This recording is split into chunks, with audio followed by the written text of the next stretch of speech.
Rapunzel by Brothers Grimm. There once was a man and a woman who had a long and vain wish for a child.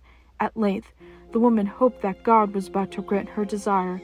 These people had a little window at the back of their house, from which a splendid garden could be seen, which was full of the most beautiful flowers and herbs. It was, however, surrounded by a high wall, and no one dared to go in it because it belonged to an enchantress who had great power and was dreaded by all the world.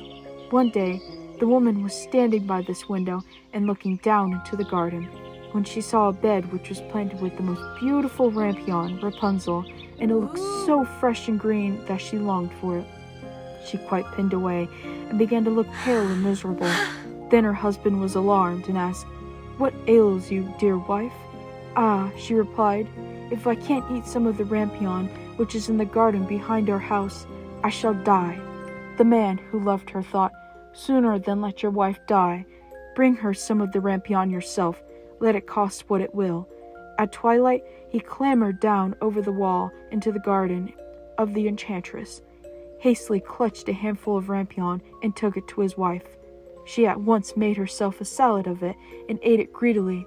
It tasted so good to her, so very good, that the next day she longed for it 3 times as much as before. If he was to have any rest, her husband once more descended into the garden. In the gloom of evening before, he let himself down again, but when he had clambered down the wall, he was terribly afraid, for he saw the enchantress standing before him. "How can you dare," said she with an angry look, "descend into my garden and steal my rampion like a thief? You shall suffer for it." "Ah," answered he, "let mercy take the place of justice. I only made up my mind to do it out of necessity. My wife saw your rampion from the window and felt such a longing for it that she would have died if she had not got some to eat." Then the enchantress allowed her anger to be softened, and said to him, "If the case be as you say, I will allow you to take away with as much rampion as you will. Only I make one condition. You must give me the child, which your wife will bring into the world. It shall be well treated, and I will care for it like a mother." The man in his terror consented to everything. When the woman was brought to bed, the enchantress appeared at once, gave the child the name of Rapunzel, and took it away with her. Rapunzel grew into the most beautiful child under the sun. When she was 12 years old, the enchantress shut her into a tower which lay in the forest. It had neither stairs nor door, but quite at the top was a little window. When the enchantress wanted to go in, she placed herself beneath it and cried, "Rapunzel, Rapunzel, let down your hair to me." Rapunzel had magnificent long hair, fine as spun gold, and when she heard the voice of the enchantress, she unfastened her braid tresses, wound them around one of the hooks of the window above. Then the hair fell down 20 ells down, and the enchantress climbed up by it. After a year or 2, it came to pass that the king's son rode through the forest and passed by the tower. Then he heard a song, which was so charming that he stood and listened. This was Rapunzel, who in her solitude passed her time in letting her sweet voice resound. The king's son wanted to climb up to her and looked for the door of the tower, but none was to be found. He rode home, but the singing had so deeply touched his heart that every day he went out into the forest and listened to it. Once he was thus standing behind a tree, he saw that an enchantress came there, and he heard how she cried, "Rapunzel, Rapunzel, let down your hair to me." Then Rapunzel let down the braids of her hair, and the enchantress climbed up to her. "If that is the ladder by which one mounts, I too will try my fortune," he said. And the next day, when it began to grow dark, he went to the tower and cried, "Rapunzel, Rapunzel, let down your hair to me." Immediately the hair fell down, and the king's son climbed up. At first, Rapunzel was terribly frightened when a man, such as her eyes had never yet beheld, came to her.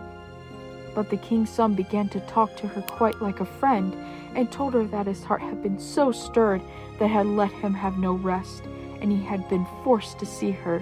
Then Rapunzel lost her fear, and when he asked her if she would take him for her husband, and she saw that he was young and handsome, she thought, "He will love me more than old Dame Gothel does."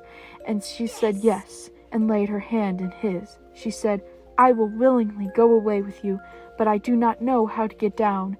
Bring with you a skein of silk every time that you come, and I'll weave a ladder with it, and when it's ready, I will descend, and you will take me on your horse." They agreed that, until that time, he would come to her every evening, for the old woman came by that day. The enchantress remarked nothing of this, until once Rapunzel said to her, "Tell me, Dame Gothel, how it happens that you are such heavier for me to draw up than the young king's son. He is with me in a moment." "Ah, you wicked child," cried the enchantress, "what do I hear you say?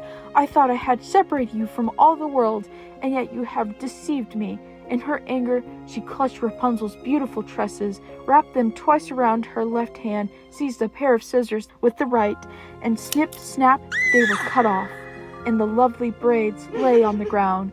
She was so pitiless that she took poor Rapunzel into a desert where she had to live in great grief and misery.